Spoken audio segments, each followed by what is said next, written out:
Les amis, le bruit des bottes est de retour. Les camarades de Raphaël Arnaud ont encore frappé. Un homme agressé à Villeurbanne parce qu'il est juif. Oui, oui, parce que juif. Ah là là là, non, non, non, non, c'est pas possible. Dites-moi que j'hallucine. Pas la jeune garde. Pas ces doux rêveurs de l'ultra-gauche qui distribuent des câlins dans les manifs, qui chantent l'international avec les larmes plein les yeux. Non, la jeune garde antisémite. Non mais attendez, on parle bien du mouvement qui lutte contre la haine, qui dénonce les extrêmes. Sauf quand c'est eux. C'est pas possible. Pas eux. Ils sont du bon côté de l'histoire. Et puis, soyons honnêtes 2 minutes. Est-ce que peut-être, attendez, juste peut-être, la victime l'avait pas un peu cherché. Non mais regardez, il se promenait tranquillement avec son canidé, déjà le chien, être impur, voilà, vous avez compris le truc?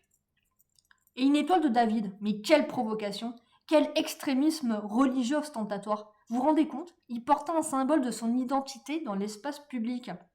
Le choc des civilisations. On comprend que ces militants antifa aient été profondément dérangés dans leur lutte contre la haine. Bon, revenons au concret. On va se plonger dans l'article, histoire de voir si on peut leur trouver une excuse humaniste, marxiste, intersectionnelle ou simplement grotesque. Allez, c'est parti. Villeurbanne, un homme qui promenait son chien victime d'une agression antisémite.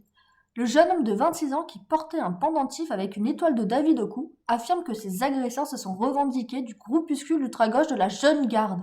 Une enquête a été ouverte et les suspects sont en fuite. Il était attaqué par 2 individus en pleine rue, l'un d'eux le visage masqué, le frappant à la tête, à la mâchoire et à l'épaule, tandis que l'autre filmait la scène. Les insultes antisémites, sale J, sale F, mais aussi sale Faf, ont aussi été proférées à son endroit, a rapporté au policier le plaignant qui s'est défendu avant de s'échapper.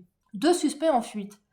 Le jeune homme légèrement blessé, 2 jours d'ITT, souffre d'ecchymose au visage, d'une légère luxation de la mâchoire et de douleurs à l'épaule gauche. Les 2 suspects qui ont emporté la casquette de leur victime sont partis en direction de la station de tramway Condorcet. Ils ont revendiqué appartenir au groupuscule ultra-gauche de la Jeune Garde, a précisé aux agents le plaignant. Contacté par Valeurs Actuelles, ce dernier confirme ses déclarations. Ils se sont revendiqués de la Jeune Garde, affirme-t-il. Celui qui m'a frappé était en noir, portait une capuche et un cache-cou et avait le teint mat. L'autre suspect qui a filmé a été décrit comme de type européen, portant une capuche et avec des cheveux blonds bouclés. C'est la première fois que je suis victime d'une agression antisémite, ajoute le jeune homme. Je suis allé déposer plainte pour marquer le coup, je refuse de laisser passer ça.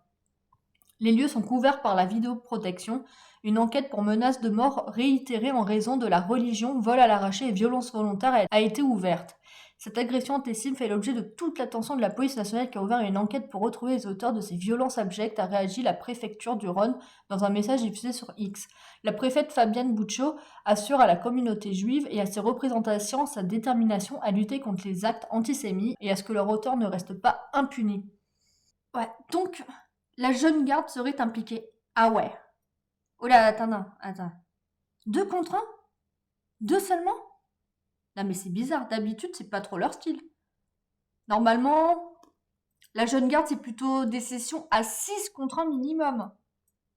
6 minimum, c'est dans leur charte militante, non? Là, 2? Je sais pas. Moi ça m'a un doute, C'est peut-être un groupe dissident ou alors il manquait de bénévoles ce jour-là. Et puis, c'est quoi cette manie de filmer à chaque fois leurs agressions? C'est devenu une tradition chez eux ou quoi? Il y en a un qui frappe, l'autre qui cadre, et après quoi? Ils se font une petite session de popcorn devant? Ouais, les gars, check ça! J'ai mis un coup de poing à un juif, lol! Non mais vraiment, est-ce que c'est pour l'archiver dans leur CV de révolutionnaire ou bien ils se paluchent dessus? Oh ouais! Ouais, on a agressé un juif! Franchement, c'est glauque. Je trouve que c'est super glauque, cette manie de toujours filmer les agressions. Et le pire, c'est que ça fait des preuves. Bonjour les cerveaux. On va filmer notre propre crime, poster ça dans le cloud et ensuite se plaindre de la répression policière. Les lumières de l'ultra-gauche, mesdames et messieurs. Alors évidemment, j'ai été un peu curieuse et je suis allée voir le compte Twitter de Raphaël Arnaud. Et là, rien, silence radio, aucun communiqué, aucun tweet de Raphaël Arnaud. Pourtant, c'est ses camarades qui ont commis cette agression. Le mec, d'habitude, il pleure pour un flyer moisi d'un groupe identitaire, mais là, rien. Muet. Alors peut-être qu'il a plus de wifi, peut-être qu'il est occupé à écrire une tribune contre les méchants labradors qui portent des colliers sionistes, on sait pas, c'est étrange. Mais bon, on connaît la suite, hein. La police fait son boulot, ok, mais la justice, ah, la belle justice. On connaît la chanson, hein. Attends, c'est pas une agression antisémite, c'est un malentendu culturel. L'étoile de David, c'est une provocation au vivre ensemble, c'est une micro-agression contre la paix au Moyen-Orient. Voilà. Du coup, la victime, c'est elle qui va se retrouver accusée. Provocation manifeste, terrorisme symbolique, et hop, 30 ans de prison et une petite amende pour dommage moral envers les agresseurs, bien sûr. Égalité, fraternité, culpabilité. Mais bon, tout va bien, tout est normal, on est en France, on est en 2025. L'intolérance, c'est quand tu oses porter un pendentif juif dans la rue ou une croix. Bref, si t'as aimé cette vidéo, like, partage, abonne-toi, active la cloche. Et surtout, la question, est-ce que les gens d'ultra-gauche filment ce genre d'agression pour se faire une auto-éjac faciale? Dites-moi ça en commentaire. À la prochaine. Tchuss!